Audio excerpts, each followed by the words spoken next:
Hi! இன்றைக்கி ஒரு சின்ன பூஜை விலாக் தான். ஒரு சில பேர்த்துக்கு சில விஷயங்களில் நம்பிக்கை இருக்கும். அதே விஷயம் வந்து மற்றவங்களுக்கும் அந்த நம்பிக்கை வரணுன்றது இல்லை. ஸோ நம்ம பண்ணுற விஷயம் சப்போஸ் நமக்கு அதில் வந்து நல்லது கிடைச்சிது, நல்ல பலன் இருக்குது அப்படின்னம்னா நம்ம வந்து ஷேர் பண்ணலாம். ஆனால் அதை வந்து நம்ம வந்து இது நீ பண்ணியே ஆகணும், இதை நீ செஞ்சே ஆகணும்னு சொல்லி யாருக்கும் எதுவும் திணிக்கக்கூடாது. எஸ்பெஷலி இந்த மாதிரி ரிலீஜியன் சம்மந்தப்பட்ட விஷயம், இல்லை ஒரு ஒரு நம்பிக்கைக்குரிய ஒரு விஷயங்கள் வந்து நம்ம வந்து ஒருத்தவங்களுக்கு போய் திணிக்கக்கூடாது. அதில் நான் ரொம்ப தெளிவாக இருப்பேன். எனக்கு என்ன பிடிக்குது, என்னால் என்ன முடியுமோ அந்த விஷயம் மட்டும் தான் நான் பண்ணுவேன். இப்போ இவங்களாம் இது பண்ணுறாங்க, அவங்களாம் அது பண்ணுறாங்கன்னா என்னால் அது ஃபஸ்ட்டு முடியுமான்னு தான் நான் யோசிப்பேன். நிறையா பேர் என்கிட்ட சொல்லியிருக்காங்க, நீ வந்து வேல் வாங்கி வீட்டில் வை, வேலுக்கு டெய்லி பூஜை பண்ணு, இந்த மாதிரிலாம் நிறையா சொல்லியிருக்காங்க. எனக்கு ஆசை தான்.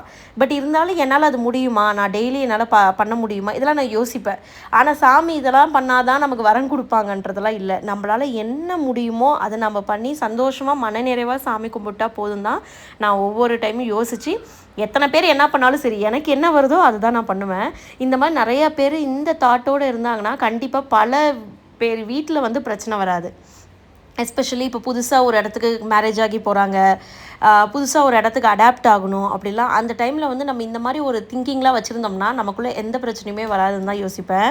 ஸோ நான் வந்து எனக்கு பிடிச்சது முருகனுக்கு இந்த செவ்வாய் ஓரையில் நான் இது வரைக்கும் போட்டதே கிடையாது விளக்கு. ஈவினிங் 6 o'clock போடுவேன். அது ஓரை நேரமாக என்னன்றதெல்லாம் எனக்கு தெரியாது, அப்படின்னா என்னன்னு கூட எனக்கு தெரியாது.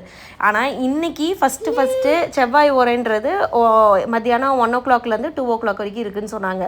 சரி, இதில் ஒரு டைம் போட்டு பார்க்கலாம், நமக்கு எப்படி இது அமைதான்னு பார்க்கலான்னு சொல்லிவிட்டு நான் வந்து இன்றைக்கி வந்து ஸ்டார்ட் பண்ணிட்டேன்.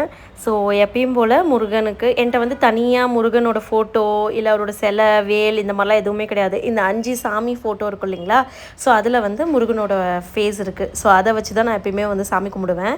சிம்பிளாக எப்பயும் போல் சின்னதாக ஒரு கோலம் போட்டுட்டு வெத்தலை அந்த காம்பெல்லாம் எடுத்துகிட்டு மஞ்சள் குங்குமம்லாம் வச்சு ஒரு 6 வெத்தலை வச்சு நடுவில் ஒரே ஒரு விளக்கு வச்சு நான் வந்து வெத்தலை தீபம் வந்து போட்டுட்டேன். அண்ட் இந்த வெத்தலை தீபம் போடுறதுனால எனக்கு வந்து பர்சனலாக ஒரு பாசிட்டிவ் வைப் வந்து இருக்குது. ஸோ அதனால நான் இதை வந்து கண்டினியூ பண்ணிகிட்ருக்கேன். இது வந்து நிறையா பேர்த்துக்கு வந்து டைம் இல்லாமல் இருக்கலாம், இல்லை இதில் நம்பிக்கை இல்லாமல் இருக்கலாம், இல்லை எப்படி வேணாலும் இருக்கலாம். ஆனால் எனக்கு இதில் வந்து முழுசாக நம்பிக்கை இருக்குது அண்ட் ஒரு பாசிட்டிவ் வைப் இருக்கிறதுனால இதை நான் கண்டினியூ பண்ணிகிட்ருக்கேன். நான் இனிஷியலாக போடும்போது ஜஸ்ட் 3 வீக்ஸ்க்கு தான் போடுறதான்னு சொல்லி சாமிக்கிட்ட வேண்டிட்டு நான் இதை வந்து இறங்கினேன்.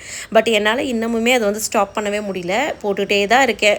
எப்பயுமே தவறாமல் ஒவ்வொரு வாரமும் எங்கள் வீட்டில் வெத்தலை தீபம் வந்து நான் போட்டுட்டு தான் இருக்கேன். நான் போடுறது கரெக்டாக என்னன்னு தெரியல, ஏன்னா நிறையா பேர் வந்து வெத்தலையில் ஒரு சின்ன புள்ளி கூட இருக்கக்கூடாது, அப்படியே நீட்டாக வாங்கணும், நீங்களா பார்த்து எடுங்கன்னு சொல்கிறாங்க. பட் இங்கே எனக்கு வந்து அந்த மாதிரி எதுவுமே கிடைக்கிறதில்ல. சில வெத்தலை வந்து டாட்டாக கருப்பாக இந்த மாதிரிலாம் வருது. ஸோ என்னால் அவங்கக்கிட்ட நானே பார்த்து எடுத்துக்கிறனாலுமே இங்கே வந்து அலோவ் பண்ண மாட்டுறாங்க. ஸோ அதனால் நானும் சரி ஓகே, எல்லா கடவுள் கையில் தான் இருக்குதுன்னு சொல்லிவிட்டு நல்லா வாஷ் பண்ணிவிட்டு அந்த நுனியில் வந்து மஞ்சள் குங்குமம்லாம் வச்சு ஒரு சின்ன விளக்கு வச்சு நான் வந்து எப்பயுமே ஏற்றிடுவேன். இது எனக்கு வந்து ஒரு நல்ல பாசிட்டிவ் வைப் கொடுக்குது. இந்த மாதிரி யாருக்காவது சிறப்புகள், ஏதாவது ஒரு பூஜை இல்லை ஏதாவது ஒரு பாசிட்டிவ் வைப் கொடுக்குற மாதிரி யாருக்காவது இருந்துச்சுன்னா கீழே கமெண்ட் பண்ணுங்கள், அது நாங்களும் தெரிஞ்சுக்கிறோம். இந்த மாதிரி நாங்களும் ட்ரை பண்ணோம்னா நமக்கு ஏதோ ஒரு பாசிட்டிவ் வைப் வருதான்றதையும் பார்க்கலாம். இதில் நான் சொன்ன முழு விஷயமுமே யோசித்து பார்த்தீங்கன்னா கரெக்டாக தான் இருக்கும்னு நினைக்கிறேன். நெக்ஸ்ட் வீடியோவில் பார்க்கலாம். பாய்.